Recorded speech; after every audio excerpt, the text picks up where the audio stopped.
चीन और पाकिस्तान दोनों से मुकाबले की रणभूमि में भारत ने आज एक बहुत बड़ा पड़ाव पार कर लिया। आज खुद आप सोनमर्ग आए हैं इस टनल का इफ्तिताह करने के लिए। ऐसे प्रोजेक्टों से न सिर्फ दिल की दूरी बल्कि दिल्ली से दूरी जो है वो कम हो जाती है।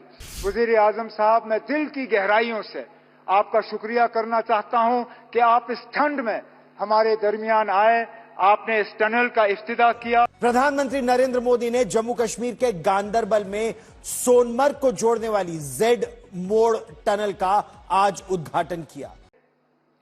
सोनमर्ग टनल देश को आपको सौंपने का मौका मिला है।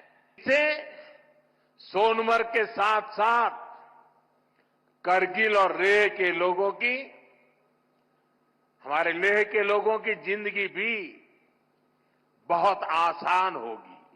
ये तकरीबन $1 बिलियन का प्रोजेक्ट है और the Indian government is so much interested कि कश्मीर को किस तरह इंगेज करके रखना है। मोदी साहब का शुक्रिया अदा करते हैं क्योंकि इससे बहुत डेवलप हो जाएंगे कश्मीर कि ये सोनमर्ग जो है 12 महीने खुला रहेंगे।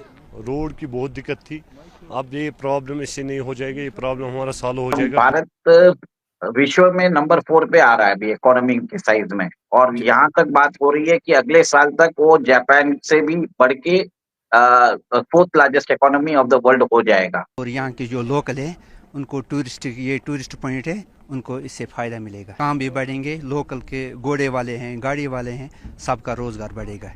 जय हिंद दोस्तों, ये वीडियो खास करके हमारे मुस्लिम भाइयों के लिए और जम्मू कश्मीर के भाइयों के लिए।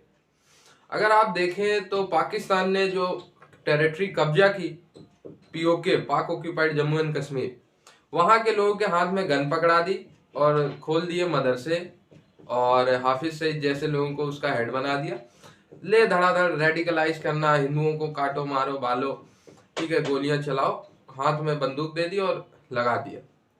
डेवलपमेंट के नाम पे जीरो, आज रोटी के लिए तरस रहे, कपड़े नहीं पहन पा रहे, माँ बहनों को बेच रहे, ऐसी हालतें आ गई। दूसरी तरफ अगर भारत के जम्मू एंड कश्मीर की बात करें तो आप डेवलपमेंट का लेवल चेक कीजिए। डेली बेसिस पे कभी ब्रिज बन रहे हैं, कभी टनल बन रहा है, तो कभी वहां पे फॉर्मूला 1 रेसिंग कार का इवेंट हो रहा है, G20 की मीटिंग्स हो रही हैं। तो अब आप अंदाजा लगाइए कि आपको क्या चाहिए। हालतें जंग में रहे, जहां 2 रोटी कब कौन सी गोली लग जाए पता नहीं है, 2 रोटी के लिए स्ट्रगल चल रहा है, हाथ में गन है, ठीक है, मारने के लिए रेडी हो, क्या पता अगली गोली का निशाना आप बन जाओ।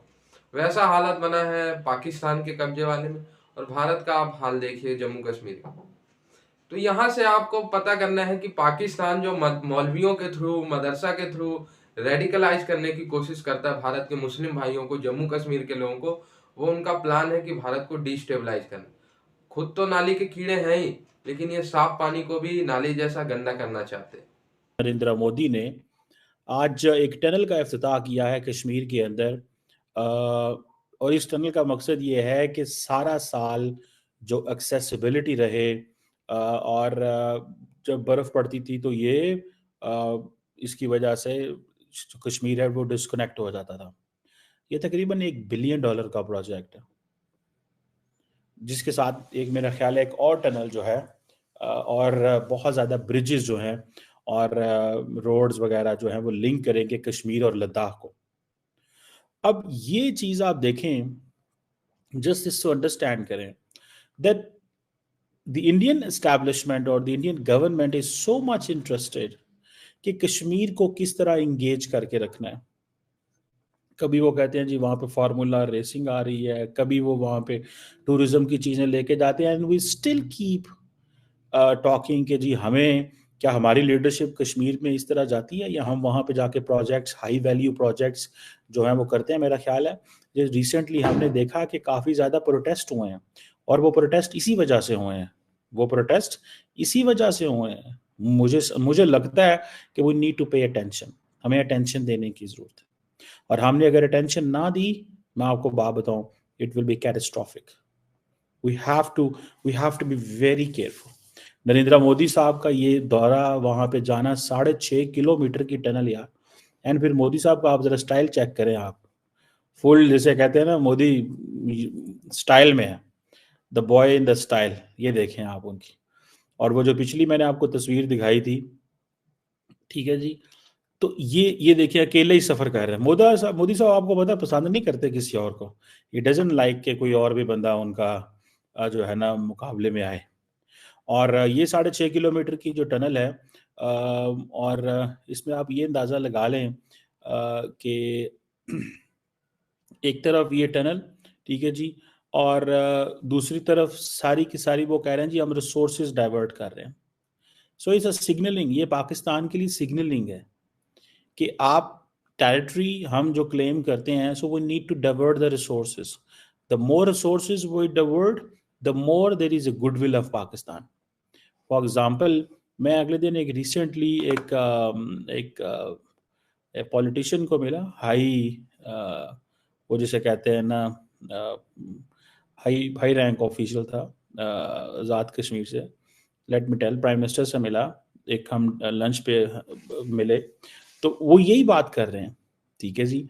और वो यही बात कर रहे थे कि भाई क्वेश्चन ये है कि पाकिस्तान जो है एंड दी एंटायर जो पूरा इकोसिस्टम है, जब तक प्रॉपरली रिसोर्सेज उस तरह नहीं शिफ्ट होंगे, लोगों के अंदर एक चैलेंज आता है। आपको पता है, लोग चाहते हैं कि वहाँ पे रिसोर्सेज आए। फॉर एग्जांपल, कश्मीरीज, कोई कराची जा रहा है, कोई पेशावर जा रहा है, कोई लाहौर जा रहा है, कोई वहाँ पे आ रहा है, but are people going to Kashmir for the business?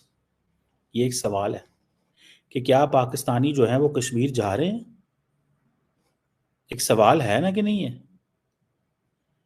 क्या क्या क्या पाकिस्तानी जो हैं वो आज़ाद कश्मीर, सॉरी, लाहौर से हों, कराची से हों, वो कश्मीर जा रहे हैं? नहीं। तो this is a point of concern. So we need to integrate, हमें इंटीग्रेट करना है, ठीक है। सो वो कह रहे हैं जी कि पाकिस्तान के बारे में कि जी पाकिस्तान जी टेररिज्म स्पॉन्सर करता है, ये कर। क्या चीजें आपको नजर आ रही इस वक्त इंडियन इकोनॉमी की अगर हम बात कर लें या फिर पॉलिटिक्स की बात कर लें, क्या मतलब मैं दोनों चीजों, पॉजिटिव नेगेटिव दोनों की आपसे पूछ रहा हूं। देखिए, भारत विश्व में नंबर 4 पे आ रहा है अभी इकोनॉमी के साइज में, और यहाँ तक बात हो रही है कि अगले साल तक वो जापान से भी बढ़ के 4th largest economy of the world हो जाएगा। फर्स्ट यूएसए रहेगा जिसकी इकोनॉमी की साइज कुछ 30 ट्रिलियन है। सेकेंड चाइना रहेगा, उसकी इकोनॉमी की साइज अराउंड 19 ट्रिलियन है। थर्ड जर्मनी रहेगा, उसकी इकोनॉमी की साइज अराउंड 4.5 ट्रिलियन है। और भारत और जापान की जो इकोनॉमी है दोनों 4.3 ट्रिलियन के आसपास रहेगी at the end of financial year 2025, ठीक है। और इसमें मैं एक चीज बताना चाहता हूं कि भारत की इकोनॉमी ग्रो कर रही है, ठीक है, रिसेशन में नहीं गई है। आज ग्लोबल जीडीपी है 100 ट्रिलियन, ठीक है। आप समझ लीजिए, लोग वर्ल्ड बैंक बोलता है 2% का ग्रोथ होता है, तो वर्ल्ड जीडीपी में $2 ट्रिलियन का इंक्रीमेंटल ग्रोथ आता है। भारत की इकोनॉमी आप समझ लीजिए 4 ट्रिलियन की है, और जैसे मैं बता रहा हूँ 6.4% ग्रोथ आएगा, तो उसके अंदर कम से कम 256 बिलियन या 260 बिलियन डॉलर्स का इजाफा होगा।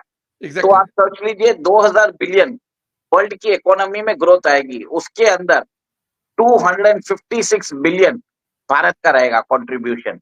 तो आप सोचिए उस ग्रोथ रेट में 12.5% भारत का ग्रोथ है, मतलब ठीक है, बिल्कुल 100 के ऊपर अगर डिवाइड करें बिल्कुल इतना ही बनता है 20 को। हाँ, तो अब मैं आता हूं कि लास्ट ईयर जो ग्रोथ रेट थी 8.2% थी, इस साल ग्रोथ रेट आ गई है 6.4%। बहुत सारे फैक्टर्स हैं, इन्फ्लेशन बहुत बढ़ गया है, जैसे आपने देखा है कि रशिया यूक्रेन का युद्ध चल रहा है, इसराइल और हमास का वो मिडिल ईस्ट में प्रॉब्लम चल रहे हैं, ठीक है। और जिस हिसाब से क्लाइमेट का जो क्लाइमेटिक चेंजेस आ रहे हैं उसके हिसाब से जो अनकन्वेंशनल फ्लड्स और वो सब आ रहे हैं, तो उससे भी प्रॉब्लम्स बढ़ रहे हैं। और एक तरह से देखिए, you can not continue to grow at a higher rate, कहीं ना कहीं आपको एक जगह स्लैकनेस आता रहता है। तो मेरे ख्याल से ये साल इस वन ऑफ दैट, वो एक तरह से बोलते हैं अनोमली जैसा साल हो सकता है, ठीक है। और मैं सोचता हूँ कि 2025 बेहतर जाएगा। पर इस साल प्रॉब्लम क्यों आया है? देखिए, भारत के अंदर आपने देखा होगा कि बहुत क्रिटिसिज्म हो रहा है फिनांस मिनिस्टर को लेके, क्योंकि जिस हिसाब से टैक्स उन्होंने डाला है लोगों के सब जगह जैसे जीएसटी का डाला है, और पर्सनल इनकम टैक्स भारत में अराउंड 33% है, और जीएसटी अराउंड 18% है। उसके अलावा ये तो आप समझ लीजिए इनकम के ऊपर है, बाकी वेल्थ के ऊपर भी ऐसे रहता है कि आपको कॉर्पोरेशन टैक्स देना पड़ता है, प्रॉपर्टी टैक्स देना पड़ता है, फिर वाटर टैक्स देना पड़ता है, फिर अगर आप जरूरत से ज्यादा आपको अगर आप कोई ट्रेड में इन्वॉल्व हो तो ट्रेड लाइसेंस देना पड़ता है, प्रोफेशन टैक्स लेना पड़ता है।